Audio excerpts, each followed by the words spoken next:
Welcome to episode 104. Disillusionment. Join us as we talk about celebrities, people in power, the bright and shiny. And the seamy underbelly that eventually is discovered. Stay tuned. Welcome to the Witchy Wit podcast, where we look at life through a witchy lens. I'm Kimberlyn. I'm Leilani. At Witchy Wit, we explore current events, Ideas, music and books, and experiences in ways that recognize energy and life in everybody and everything. We are both real witches. And we bring two real perspectives through the lens of our different ages, Races, and backgrounds. with a healthy skepticism for what we have been told is true. Our conversations are raw, candid, and vulnerable. Join us as we cast a spell to uncover what we each know is true in our intuitive, witchy selves. Welcome to episode 104. Disillusionment. Disillusionment. Yeah.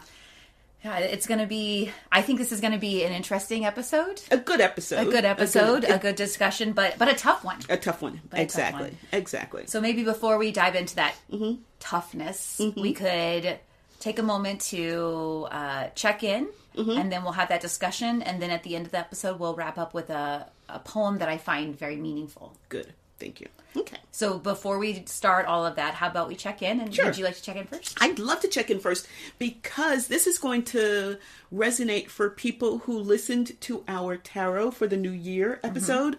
I believe that was episode 102 or 103.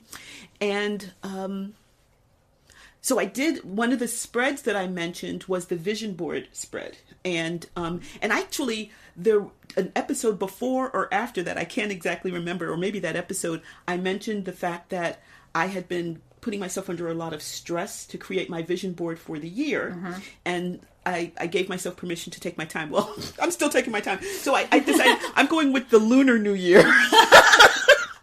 So I'm in the process now of really, as you can see, magazines and stuff over there that I've been cutting up. I'm in the process now of really not buckling down, really gently relaxing into my vision board. And so I used that spread, the vision board spread, and it was phenomenal. It's, people may not know, but I'm in the process of phased retirement, and I will be fully retired from my institution as of May. And so I'm turning over a new page, and my whole vision board, all of the cards that I turned over were about like your next step and reflection, which I mentioned as my year card, came up. And then the last card in the spread is it kind of reinforces reflection. So it's just a really timely spread for me. The cards that came up are perfect for where I am, and I think it's going to be really useful as I create my vision board. Wow. Yeah. So, yay. I'm so glad we did the episode, and I'm so glad I found that spread. And it's really cool for me to get to watch you go through this process and model it for me and all of its complexity. There we go. All of it's, I'm not getting it done. But yeah, I'm really glad that I'm doing it very, very relaxed. And, so this will be from, I don't know, February, whatever, to next February or something. Who knows? But we'll see. Yeah. Wow. Yeah. So that's where I am. That's what I'm in the midst of right now. What about you? I wanted to check in because about a week ago, I went to Las Vegas for a brief, 5-day trip. And I went to a handstand intensive. Yeah. And I was invited to the handstand intensive by one of the teachers at the handstand intensive. And I trust that teacher very much. So yes. When he said, you should go to this, I said, yes. So I flew to Vegas and I spent 5 days there and I did the handstand intensive. And I had no idea the skill level of the other people. And I was by far the least skilled person in the group. What? By far, I was the least skilled person. And I just want to add a caveat here. I'm not saying that I suck. I'm not like just objectively, like if you were looking at a checklist of skills, I would have had the fewest checked. Okay, gotcha. I'm just not that far along as them on my journey. So It was a great experience. I learned so much. I'm so happy I went. I may go again. And I wanted to just share the paradox or the complexity of holding both. It's hard for me to not just to not be the best, but to not even be like in the middle of the pack or even like the bottom third of the pack, to be like by far, like there was me and then there was a big stretch and then there was like two more people and a big stretch or a smaller stretch and then the rest of the people. Like I was like basically being lapped in handstands. Being lapped in handstands. If you did laps in handstands, I would be being lapped. And at the same time, my feeling of like, if I'm the best person in a room, I think I'm in the wrong room. And I really feel that way about being a witch. Like if I'm the most skilled priestess, like what am I doing in this room? I want to be learning. Like I love learning. And I feel like our circle does that really well. Anytime I'm with these women, I'm always learning so much about myself and about other things. And the same thing like in dancing or anything in my life. Like I want to be learning. And at the same time, it was really hard, both physically and emotionally, to be that unskilled. So, may I respond? I would love to hear. Because when the minute you said that, you say that a lot, that you don't want to be the most the wisest person. What is it? The wisest person in the room or something? The smartest person. The smartest person in the room. That's, and that you constantly want to learn.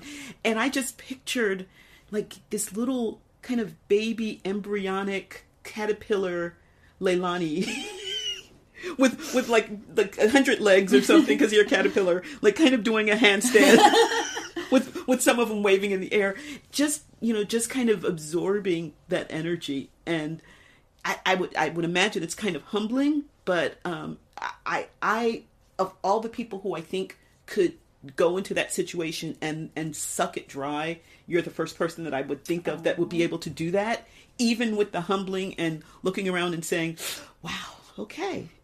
And knowing that instructor saw that knowing you saw that you would be able to take advantage of that. I think that is, first of all, that's so amazing. It's so amazing. And thank you for modeling that ability to learn, regardless of the circumstances. Because I guess I know I would probably go home and just cry like that first night. Like, oh my god! Should I just get on the next plane home? Mm-hmm. And sucking it up and learning what you can. How did you feel in terms of your skills? How did you feel you did in the various sessions? I felt like I did great for me. Mm-hmm. I felt like I did great for me. I was proud. There were times where I was like somewhat embarrassed that I was just like, oh man, Mm-hmm. I don't know if embarrassed is the right word, but that's the only word I can come up with. Just kind of like, oh, like I wish I could hang with I wish I could, like it'd be so cool if I, and sometimes I would only get like half of the reps in that other people were doing, Wow. Like it's just, yeah, but it was also great. Mm-hmm, mm-hmm. I'm proud. I did really well. It was appropriate for me to be there. I wasn't so far that I like held other people up, because I also think that's important, mm-hmm. But overall it was really good. Mm-hmm. There's just that there's a part of me that really soaks up the practice of remembering to like take a deep breath. It's okay. You're doing great. I had that. You're definitely here to had learn. that self. Yeah, mm-hmm. I'm here to learn. That self-talk, and that part of me always won. Mm-hmm. So that's good. That's but there are those moments where I was like, so. Yeah. Thank you for sharing that. Thank you for sharing that. Because, I mean, among our circle, when we see you on Instagram or something like that, we don't even know like the proper words to say about how good it is. We're just like, fuck, that's phenomenal. Like, oh, you go, girl, because it's so beyond my ken. And I suspect from some of the other comments that I see on your Instagram, that there are a lot of other of your friends who are in the same boat as me, where we're just like, damn. I never really noticed. I never considered that I might be the best hand bouncer for our circle. Well, you're not learning anything about handstands from. I'm just picturing our circle, and then, you're not learning anything about handstands from us. So I am so glad that you have this opportunity to go where everybody is doing the thing. Like we don't even know what the thing, we don't even know how to describe the thing. We just know that you do it and you look freaking phenomenal, right? So it's, I am so happy that you're able to go to a place where there's a tribe of handstanders. I don't know if that's, it'll work, and even though there's so much you can learn from them, there's so much you can learn from them, right? So I was thinking that feeling inside of that mixture of like challenge and acceptance and maybe some dread or just a bunch of those things, hope, kind of fit our topic for today. Oh, I'm sure. Yeah. Of disillusionment, that mixed bag of feelings. Oh, yeah. Yeah. So let's segue, shall we? Yeah. Okay. So may I first, well, let's talk a little bit about what it is, and then I'll talk about why we decided we wanted to do this episode. So, yeah, I think some of disillusionment for me is this idea that there is this other person, thing, whatever in our life that, for whatever reason, I look up to, and I don't expect anyone to be perfect. At least I don't think I do. But then something happens that just kind of like pulls the rug out from under me about that person, that thing, that entity, whatever. And so, I think, a lot of people think of, when we're thinking about a person in a position of power or privilege or whatever, this idea that there's this weakness or this character flaw, but we all have them, but in some sort of way it was hidden or hidden, maybe even from them, who knows, but there was something where we got the impression, however it was created, that they are a little bit further along the path. They're better at their handstands than I am. And then when I learned that that's not the case, and I find that when I learn that, I usually learn it in a kind of a traumatic way. And so, let's call it a traumatic way, and we can kind of refine that later if we need to. That's the part that really, really gets me. Yeah. Yeah. And I want to tack on to that I see disillusionment in my own life with people, with politics, with like groups or organizations, especially ones that I belong to and that are meaningful to me, or were at one point in time meaningful to me. I can experience that disillusionment normally through like an unfolding of understanding. Maybe some things that happen behind the scenes, or how things are run, how things are done, the history of things, maybe how people are away from the spotlight. Right. Yeah, I think a lot of this for me is that there's this bright and shiny thing. However it's constructed, it could have been constructed in my head. It could have been projected by them, so I'm not even going to get into that. But there's this really, really bright and shiny. And then it's not that it's not as bright and shiny as I expected, but there's this like really big, fat, seamy underbelly. Yes. That's, I think that's the big thing for me. And so, may I kind of talk a little bit why we decided we were going to do this episode? I have said a couple of times on our episodes that I really don't want to know authors and directors and actors and stuff like that, because they're humans. They do their thing fabulously, and that's what I love. And they can be human, and they can do whatever they need to do, and that's totally fine with me. A friend of mine runs a local book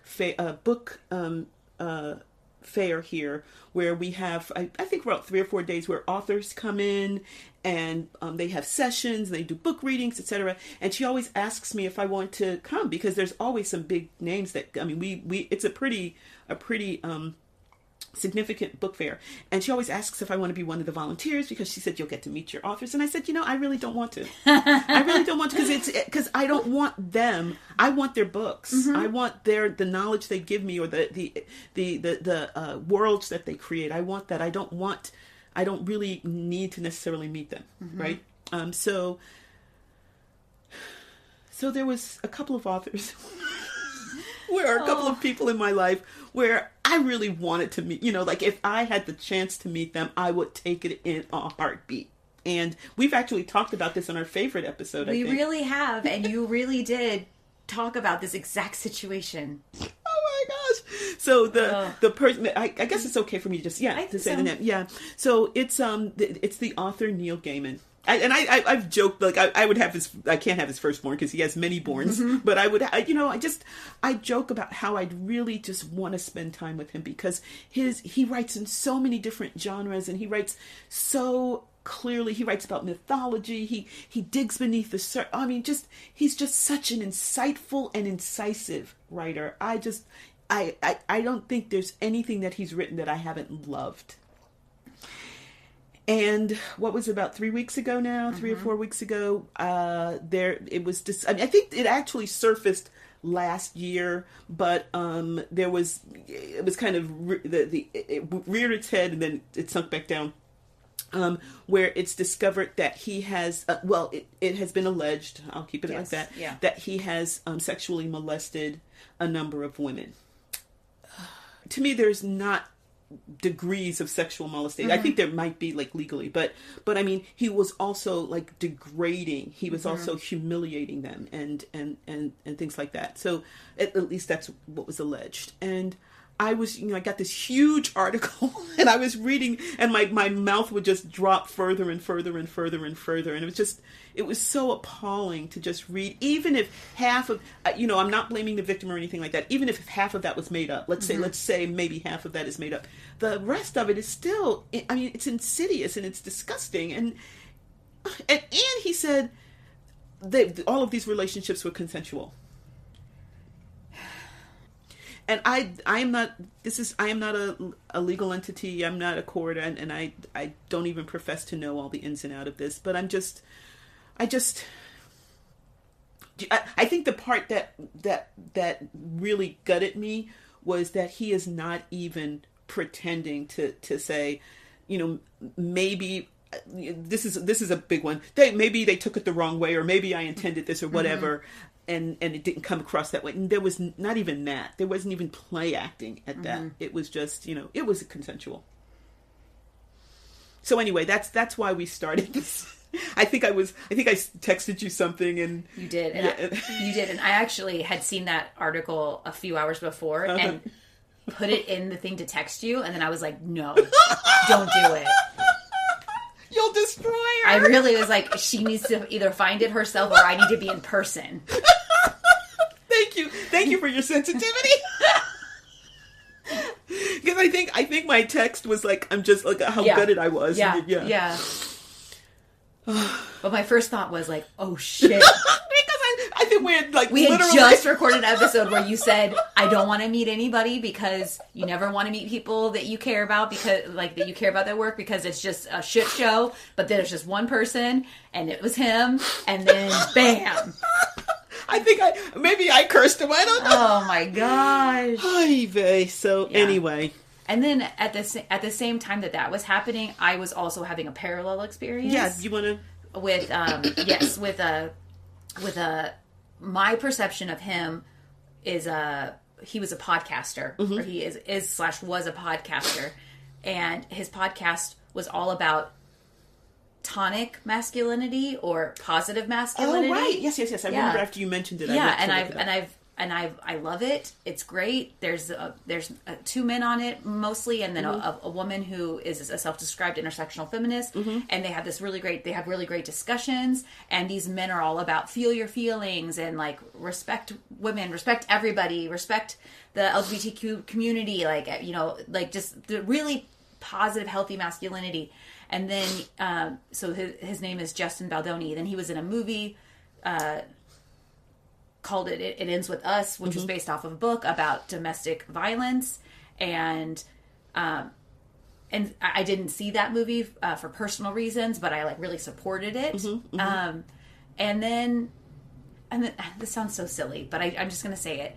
And every Friday, the podcast on their Instagram would put out like a compilation of positive masculinity videos, and it would be like dads doing their little girl's hair, you know, or like men like crying whenever they find out that they got promoted and like they're so happy, you know, I don't know, just like really positive things, you know,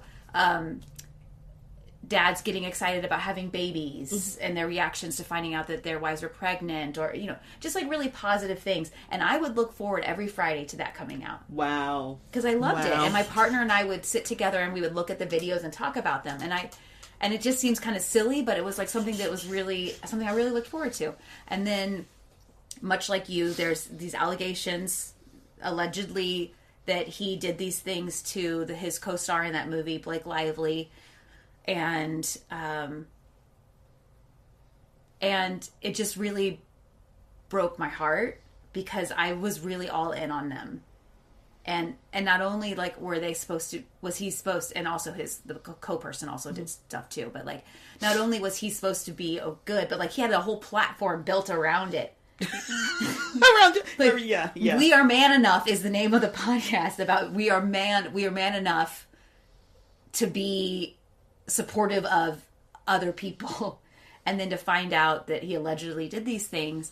And then there's all this messiness around like, well, Blake Lively did these things, and you know, she has like a checkered past, so like she could have done this, and similar to what you said, even if 1/100th of it is true, which likely it is, it's crossed that line for me.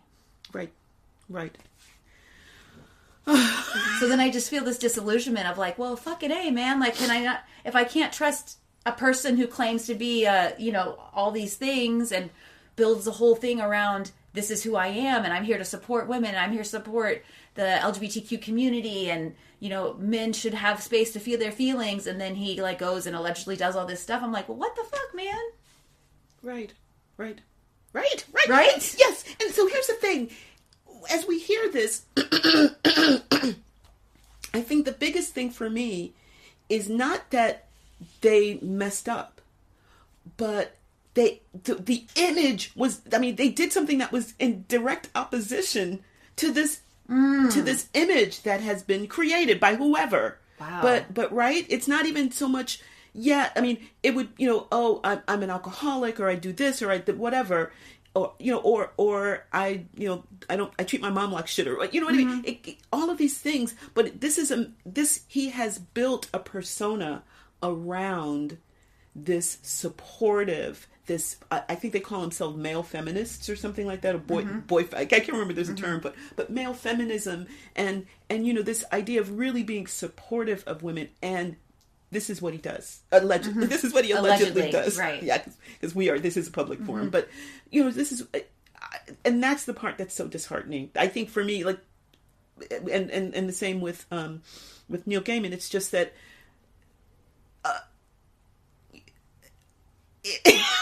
I'm speechless. Yeah. You know, if the image hadn't been directly in opposition to this behavior, perhaps, you know, if it had been a different behavior, if it turns out he had a toxic gambling problem or something like that, that might be something different, right? But this is the, like you say, the platform upon which he's kind of built this public persona, and it's all it is it allegedly is just a persona, it's just a facade, and behind it things are really yucky and gross and disgusting. And for me, I think that the idea of them not being perfect actually makes me more endeared to them. Up to a point. Well, yeah. You know, but this is like, they're so far past the line is a dot to them. Like, so yeah. I'm wondering with your guy, Justin Baldoni, I'm wondering if his podcast had been, you know, we're doing our best. You know what I mean? Yeah. We're doing our best, and in their podcast they say, you know what, I effed up. I went out with this girl, and she said no, and I kept pushing her, and I realized now that was, you know what I mean? If there had been just a little bit more, I don't know, honesty. There we go. A little bit more. I mean, you don't have to tell us all your business. I don't want to know all your business, quite frankly, if you're getting up to shit like that. But some things where in their the beginning of in their intro to their podcast, they'd say, you know what, we're not perfect, but these are the things. This is what we want. This is what we want to be, and these are the men that we hold up to you because they're models for us. You know, if there had been a little bit of that, if Neil Gaiman had said, you know, these are things that I'm struggling with. This is why, because he writes these things where these women sometimes are really, really oppressed, but then they rescue themselves. They, you know, if he had said, well, I write the bad stuff, I write the good stuff because it's uplifting, and I write the bad stuff because that's the stuff that kind of goes on in my head. And then I'd say, you know, it would be different, I think, than what I I probably contributed in building up in my head. I will be clear with this, you know, this image of him being, you know, willing to explore all of the different interactions, the ways in which, you know, people can interact, and you know, setting up for us these examples of how people go through these things and triumph. I have a question. That, as you were speaking, it kind of popped up for me, because you're talking about how, like, the thing, you've made up some things in your head about these people, and I was realizing I have too with this, my parallel situation. And then my thought was, so we have these like parasocial relationships with these people, right? I love I love that term.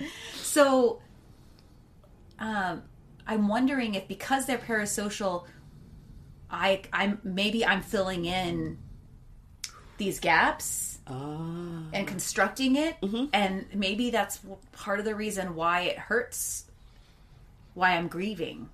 That makes so much sense. Does that make sense? I wanted to bounce that off of you. Yes, you're right. Because so for example, one of the things about Neil Gaiman is that he is in the process of getting divorced from Amanda Palmer, who is another artist, but who is another.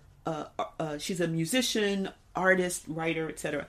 And she is known for extreme vulnerability. Her book is called The Art of Learning How to Ask, and it's all about asking people for help. It's all about, you know, asking for what you need and putting it out there. And people may say, you know, screw you, you're on your own. But she said that the most beautiful part of the human contract is that ability to reach out to someone and have them reach back to you. And so she's all about vulnerability and transparent. Well, no, I don't know. Her book is all about. See, I'm doing the same thing, right? Her book is all about transparency and vulnerability, and you know, and honesty. And you know, she's the first. I mean, she takes pictures of her with her makeup running, and you know, a part of her persona is that her life is messy, and she does the best she can, and sometimes the best she can sucks. You know, and so we had that, and then we had him, this kind of quirky, nerdy, cool guy whose hair I loved, you know, and he, I think he pretty much narrates most of his own fiction. He has one of those gorgeous voices. I'm getting off topic, but anyway, the point is that they have these very public lives. They have very public lives, but you can't see everything. And you're right. I suspect I fill in from what I do see that I like, and fill in the gaps. And so I construct a persona that might be different from someone else who loves Neil Gaiman, right? Because they're going to, whatever aspects of his writing or his persona that they like, they're going to fill in the gaps with that. Wow. Thank you for bringing that up. Do you think that that's also true for when disillusionment happens not in parasocial but in actual social relationships, like with a group that I belong to or a friend that I love, and then something happens? I would imagine so, because essentially we are unknowable. You know that, right? So right. We can never know another person to the extent that we have a person in our head that is formed out of what we can see from them. And then, like you say, we tend to fill in the gaps. So we never really know another person. And I would imagine, or institutions, and I would imagine that would be very similar. So some of the disillusionment is on my own damn fault. because, yeah, that makes total sense to me.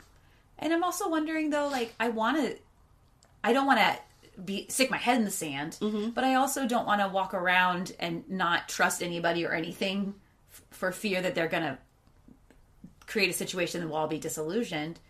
So I also want to hope for good things. I want to join communities because I think that they're doing good things. Yes. Right? Yeah. Well, don't I? Well, I don't know. I may have filled in the gaps in my head. Fill in the gaps. But so here's the thing. I think because one of the things we talk about in the intro in our episode intro is, healthy skepticism for what we're told is true, right? Mm-hmm. So I think there's a level of cynicism. Maybe cynicism is not the right word, but there's a level of skepticism in how we tend to approach things. And is my that's the way I feel, and I suspect it's similar for you. And so there are very few. I give myself very few opportunities to kind of go all in terms of a person or an institution or my political party or my family. I tend to not do that because I recognize it's not healthy. It's probably based on a lot of misguided enthusiasm. So the few times I allow myself, I thought I found a safe place with Neil Gaiman, Yeah. But I think for me, I find that I probably tend to approach things just expecting people to be flawed because people are flawed, and I'm not going to retread. I didn't expect him to not be flawed. Right. I didn't expect that, but I didn't expect him to not recognize himself. I think that's or to project something that's not true. So I love something that you said about going into organizations or relationships with people, knowing that we are flawed. We are all flawed. I think that's like a non-eye referencing statement that I think is appropriate. Yeah. And then it made me. My next thought was, people or organizations that demand of me to be loyal and accept that they are not flawed. Oof. is like a giant red flag. And that's like a really quick way to get me to not be around you or to not be a part of that organization. I think we've shared this on a number of occasions, but may I just reiterate how long it took for you to actually participate in our circle? Yeah. That's trauma. But yes. Because you were, we seem like bright and shiny on the outside, but you come in, dip, dance and leave. Mm-hmm. And that's, I think, how in many cases I approach a lot of institutions. Mm-hmm. I don't, I'd say, yeah, that's what you say. Mm-hmm, mm-hmm. But I'm going to come in and I'm going to still have my good thing going on here. And I'm not going to expect you to actually be doing what you say you're going to do. Mm-hmm. And which is probably also not healthy, but it again, like you say, it's a trauma response, right? Yeah. You get hurt enough times, you just don't expect. Yeah. I do think that what I did yielded a good outcome because I did not just jump in head first. Like I slowly I sensed it out. Like there were I can remember a couple of kerfluffles that occurred, and I watched them unfold. Very, very focused. Watched them to see. Okay, well, how are they going to handle this? The thing that I would change is if I had been in a more healthy, centered, grounded place, I likely would have done it faster than. How many years was it? It was quite a few years before you actually. It was, but it takes the time it takes. It takes the time it needs, right? Like 6 years. It was. I'm pulling 6 out. I think 6 was ish, but I think that belabored it a little bit, but that's how long I needed. But yeah. And I mean, and you came right on time when you were when you were there. You were there. So well, technically, I didn't come on time because y'all told me that I had to wait. Oh, right. Well, you were a little busy. You were when you were finally deciding you were going to dive. You were in the midst of, I think, like getting your degree and working full time and getting a master's degree. Yeah, and I do hear what you're saying though. Like whenever I was finally ready, I was ready, and that was whenever I was ready. Yeah, exactly. So I don't. I would say for me, and I suspect it might be similar for you. I tend to not expect things of, well, I definitely don't expect things of celebrities, right? So, but I think there's probably a little bit of arrogance maybe, or classism in my background where I'm thinking, well, writers and author, you know what I mean? Authors and I know for a fact, because I know a lot of background on a lot of writers, that they're humans, and some of them are actually real shits. I think I've said this to you. And so I looking back, I wonder what were the steps that it took for me to get to that with Neil Gaiman. Where I was just ready just to love him, to love the persona that I perceived. So I do think there's a difference in our culture between this disillusionment that you and I are sharing, which is like this like adoration that then gets crushed, and we feel this grief in this disillusionment. And then I think it's kind of related to, but slightly different, with this cultural phenomenon where we as a culture like to put people up on pedestals and then rip them down. Oh yeah, no, that's totally, yes. Yeah. Well, it seems to me that they often have very little contribution to that. Oh, right? Yes. Unless you're a Kardashian, right? Where you create this. But even they could have had a reality show that would tank after after a season, right? But for the most part, you actually said this. We build them up. We make them. We put all of these expectations, et cetera, on them. And then there's absolutely no way they can live up to it. So by the minute we start putting them up there, we're actually guaranteeing that they're going to crash. Yeah.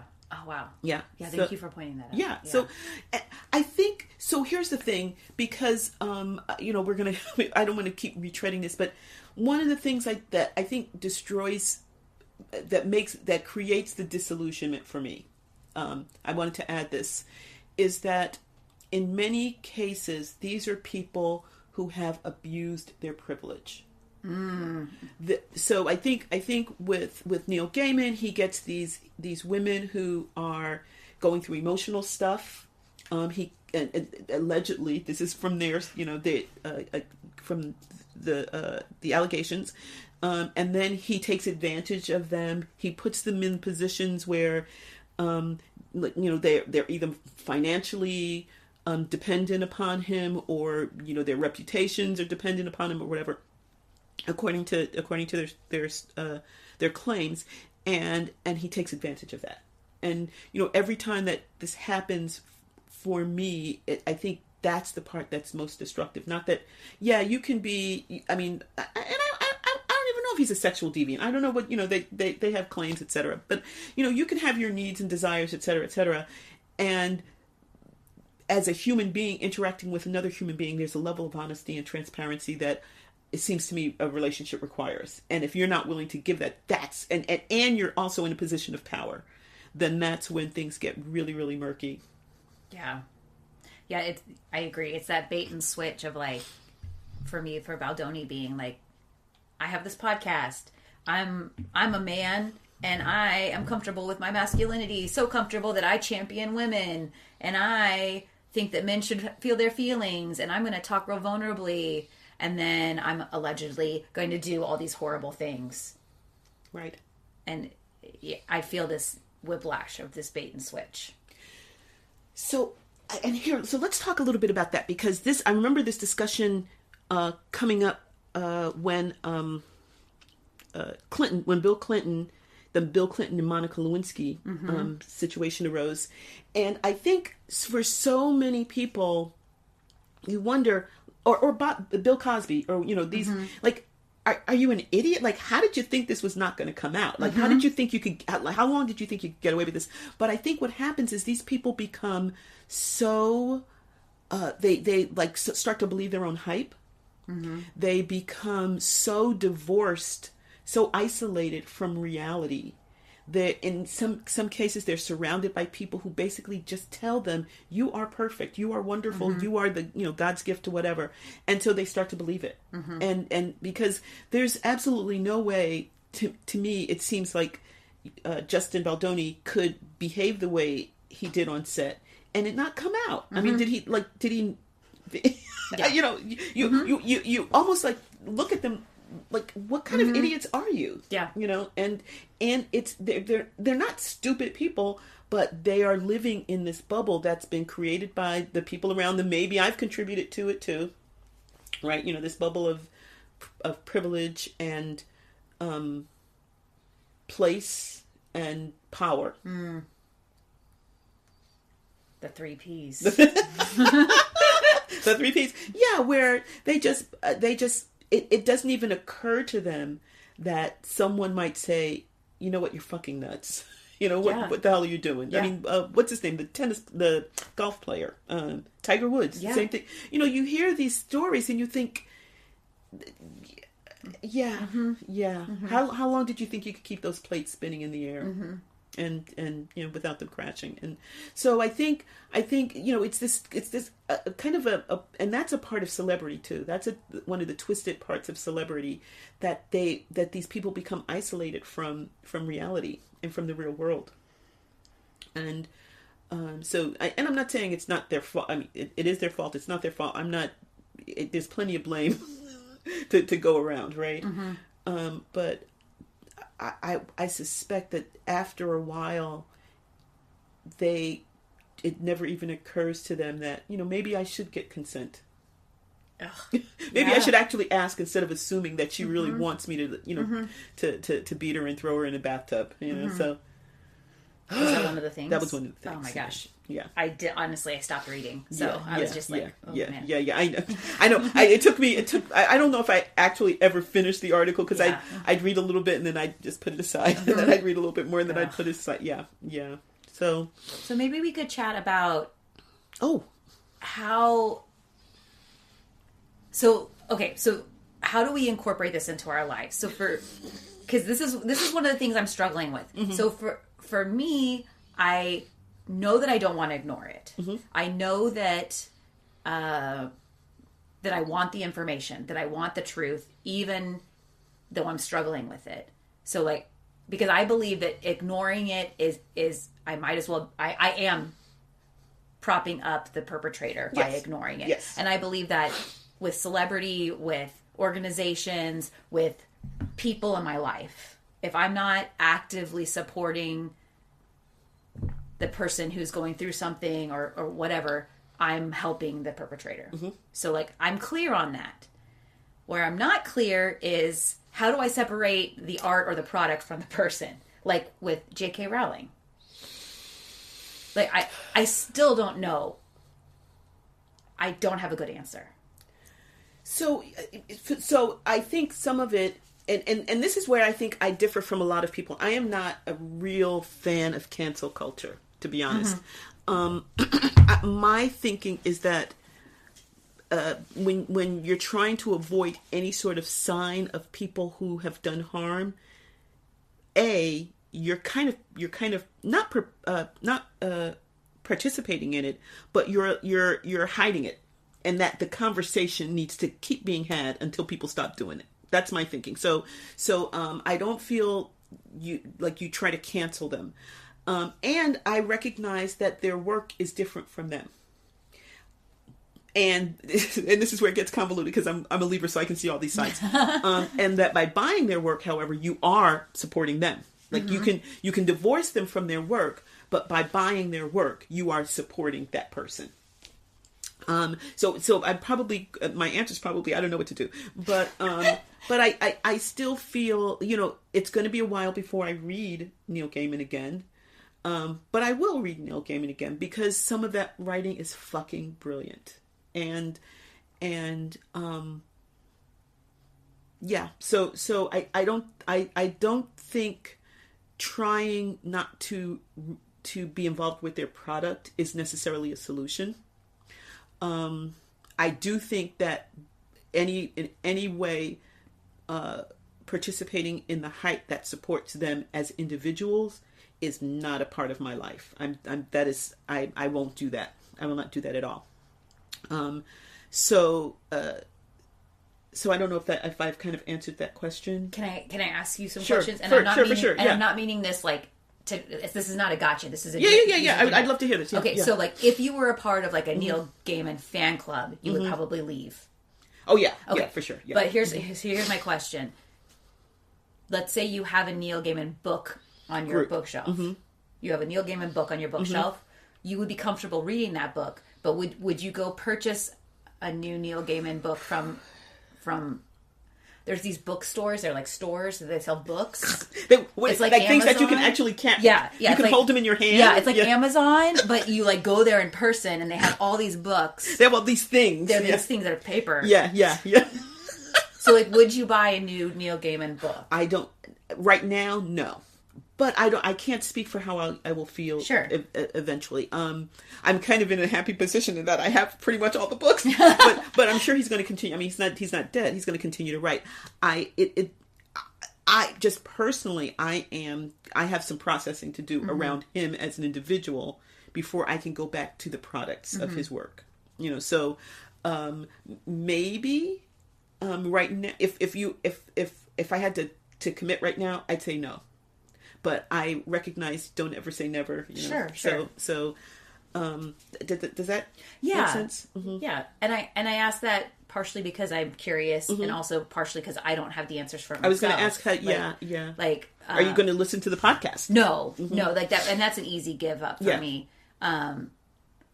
Like it for me, it's more around because it's easy to not consume his stuff. I wasn't going to see the movie anyways. They're not putting stuff out now because I am assuming their PR team realizes what a shit show it is. And, let's calm down a little bit. And as a side note, I have spent a lot of time going to their last few posts and reading the comments that people have gone and written about them. And it's been somewhat healing, somewhat emotionally immature of me. I feel like in the crowd, like, yeah, what she said, yeah. But like, I don't know about, so to maybe an easier example might be like, I'm not sure if I would ever go to the Harry Potter world thing. What is that called? I think it's Harry Potter World. I don't know. Yeah, whatever it is over the world of Harry Potter. At that one place where you can go. Like, I'm not sure that I would go because I'm imagining she gets royalties from that. Okay, hang on to that. Well, no, I'll answer that. I don't think she does. Oh. I think that's totally divorced from her. But, okay. But here's the thing. So one of the differences I see between Neil Gaiman and actually I want to talk about a couple of other people too that that whatever, between Neil Gaiman and Justin Baldoni is that Justin Baldoni's product, he is his product. Yes. Everything is built around him. Yeah. And so when he falls, it throws into question everything he does. Whereas Neil Gaiman, while he may inject some of himself into his stories are not, he doesn't profess that his stories are autobiographical or whatever, though some of them are. But, so it might, on a certain level, it might be easier. I don't know yet because the person did write the books, right? So the person who feels this certain way about women, about things, etc., did write these books. So that's something that will always be in the back of my head when I read them now.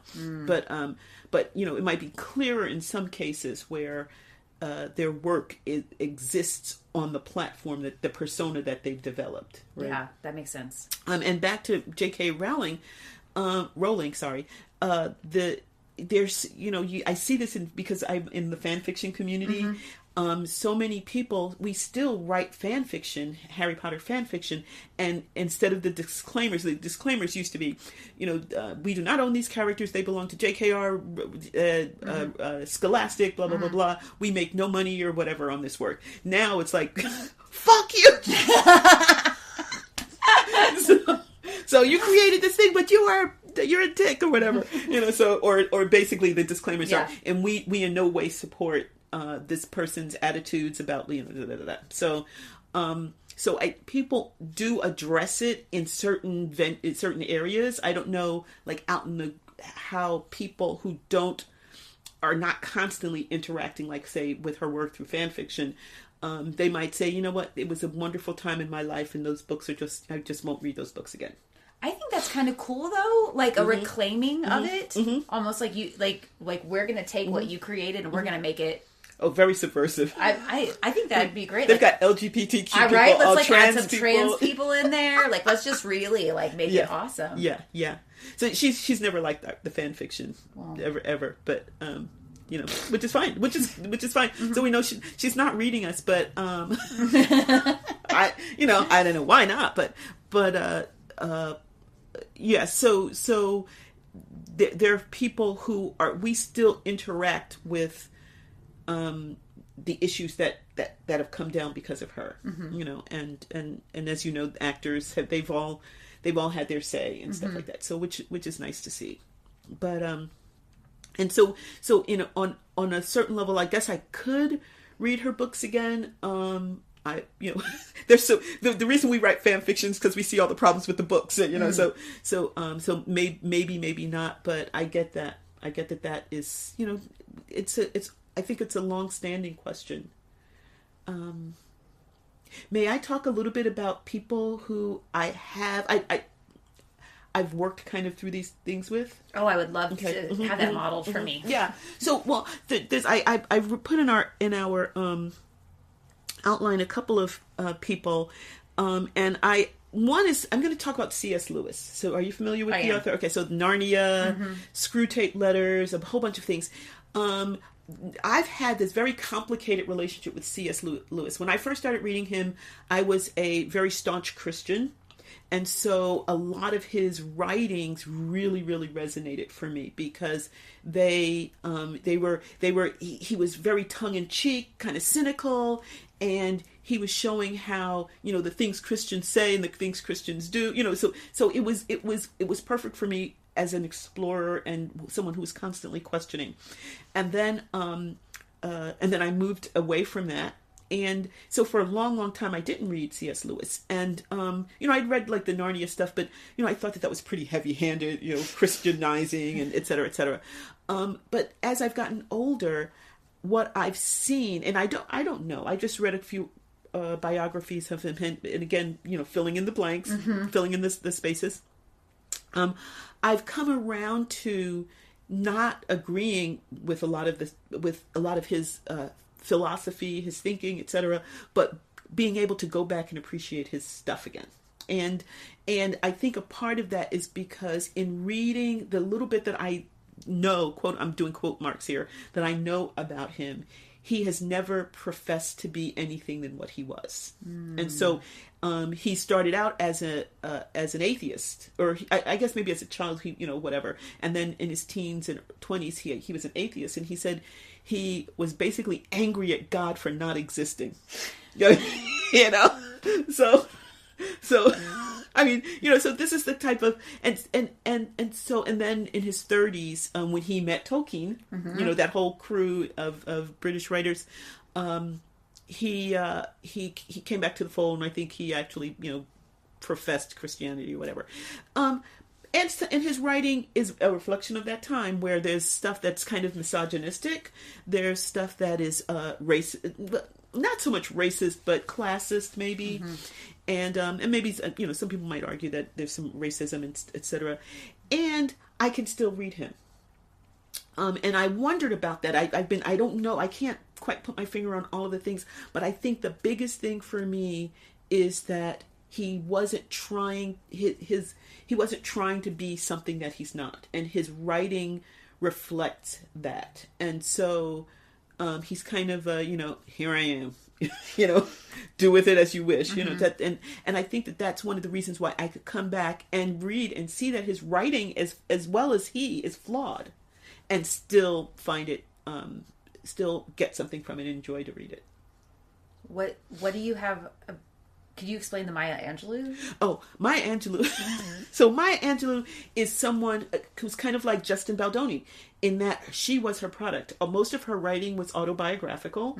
Okay. And it's raw and it's vulnerable. But really, she was molested when she was, so it was very, very hard to read sometimes, but very much needed to be said. And so she's just another person like that. This is her persona is basically, I am this flawed person because of these reasons, and I have triumphed because of these reasons. So this is someone who has celebrity, and as far as I know, I mean, who knows, some things may come out later, but as far as I know, did not use her position of celebrity or privilege to abuse abuse people around her. And so just a model of someone who can't, like, you wonder, can anybody do it? Well, yeah, people can do it. There are people who do it.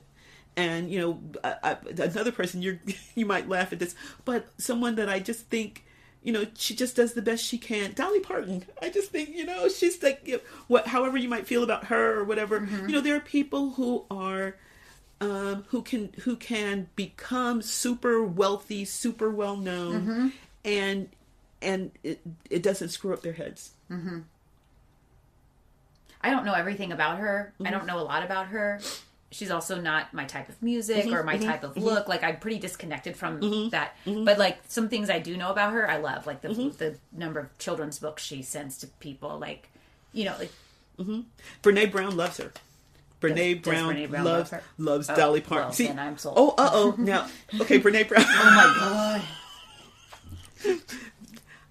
Because I think someone in this conversation once said that they'd like to meet Brene Brown. Do you know something bad about her? No! Oh my God! No! Like, what did you? What? But I just meant, are we setting ourselves up? Okay, yes. take some deep breaths. Take some deep breaths. Give me it back. No. I would that would be a hard one for me. That would be a hard one. That would be, because she's another one she's her product. Yeah. But so far, no. I think we're fine. Okay. I think we're fine. I'm sorry. I just meant, that we. that was a name that hasn't come up, but that's someone that who I greatly admire, and I greatly admire her vulnerability and what I perceive as her honesty. So, this is like not totally related, but just to bring it to something witchy, like reading some witchy books by people that I really admire, that are older, can be a little challenging. I don't know if you can see over there. Yes. Yes.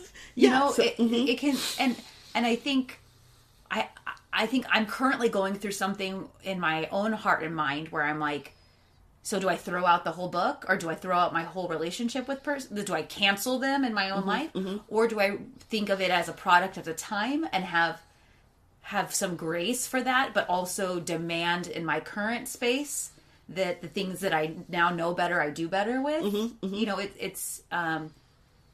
It's complicated. I definitely agree. And I think, I find when I think about people, particularly of my generation or older, there are still some, that we're also the product of our times, right? So while I think we can expect people to grow, if I'm writing from 20, 30 years ago, that I'm writing 20, 30 years ago as a Kimberlyn who was 20 to 30 years younger, right? So I feel like I can offer them that grace. What I can do is interrogate where they are now. Ooh. And some of that might be still, okay, I'm going to offer them some more grace, right? Because they may, so, what right have I to demand that someone be everything that I require of a leader? Right? So, or I guess I say a leader, but, what is my part of this contract? How do I be in relationship with their persona? Because I barely know them, right? But Yeah, that's something that I think is something that's worthy of further discussion and thinking and contemplation. And one of the things we've been saying a lot, you've heard it a lot since the pandemic, is offering people grace. And part of that is to let them be them. You know, even if them could be better or them could be more what I need or whatever. I don't know what the thing is. And I Leilani of 10 or 20 years ago is not Leilani now. And Leilani of 10 or 20 years ago said and did things that Leilani now finds unacceptable. You know, so like how, you know, and if I were an author, what Leilani wrote 10 or 20 years ago, I would now be like, you know. Can I call my publisher and get that back? Right, that book back? right. Yeah. So, you know, it's just very complicated. So one of the things I said, it was complicated. And just as an example of that, when we choose our poems, we often just pick poems that, you know, the theme is appropriate for our story, or something caught us about it, and we may know nothing about the authors. So you want to explain? Well, you were the one that taught me to Google the author's name and the word controversy. Just to make sure that we're not reading someone's poem and it turns out that, you know, they're an axe murderer, or they've, you know, like bombed 40 children or something like that. Like Justin Baldoni, you know, like, oh. So even while we're not participating necessarily in cancel culture, we're trying to be sensitive to our listeners in as much as you're opening your heart to what we're saying. And I don't want to fill it with the words of someone who might have caused harm in various ways. So we have to be sensitive to that. It's complicated, and it's with great power comes great responsibility. Yes. To whom much is given, much is required. And for me, as someone who we have a podcast, like, we just want to make sure we're amplifying voices that I think should be amplified. I agree. So having said that, okay, the poem that we're going to read today is called "Feet of Clay," which I thought was totally appropriate for our episode. And the author is K.S.C. Hatch. I believe her name is Caitlin, but she uses her initials. And she is a writer. She writes in a number of different genres. She's an artist. She's a designer. She's a Buddhist chaplain as well. Get it? Yes. And a community organizer. So I think she exemplifies some of the voices that we want to raise up in our episodes. And the poem is called "Feet of Clay." Their human lands funny with me, like a bypass for accountability. Their human sounds like absolution, when instead it ought to sound like a call to action. As if someone's feet of clay, someone's humanity excuses what they had to say. No, I'm not expecting perfection. I never was. It's insulting to be told a teacher is not a god when I never said they were. And anyway, to what god do you refer? I've never encountered anyone who wasn't flawed, in person, in fiction, in faith, or in scripture. Don't tell me about feet of clay, as if this declaration will be a revelation. Is that what it's supposed to be? I certainly do know that they are human. Of course they're human. That's the point. My question is not about a person's infallibility, but how they own those weighted earthly feet. Do their words reflect that they understand their culpability, their complicity, their blind spots and imperfections, and where is their humanity? Because my objection is not that they should be perfect despite being human, but that if they are going to hold the seat of teacher, leader, guide, or mentor, then I want to see them walk the walk. To own that they are a work in progress, to show that their clay feet have not hardened into stone. Yeah. That's what I want. Yeah, may like, I'm just thinking about may my feet not harden into stone. You know, so mote it be. We hope you have enjoyed the magic that has unfolded here at Witchy Wit. It would be great if you would help make Witchy Wit possible and get access to exclusive content by donating on Patreon. We'd love it if you join our Witchy community and enjoy shareable content on Instagram, Facebook, and YouTube. Would you do us a big favor and support us by rating and reviewing us wherever you get your podcasts? It's free and helps witchy folks find us. Feel free to email us at witchywitpodcast@gmail.com. We love to hear from our community. Reach out and let us know what's brewing in your cauldron. New episodes are released every second and fourth Friday. Follow us on your favorite podcasting platform so our episodes go right to your playlist. You can listen as you ride your broom. Stay witchy, y'all!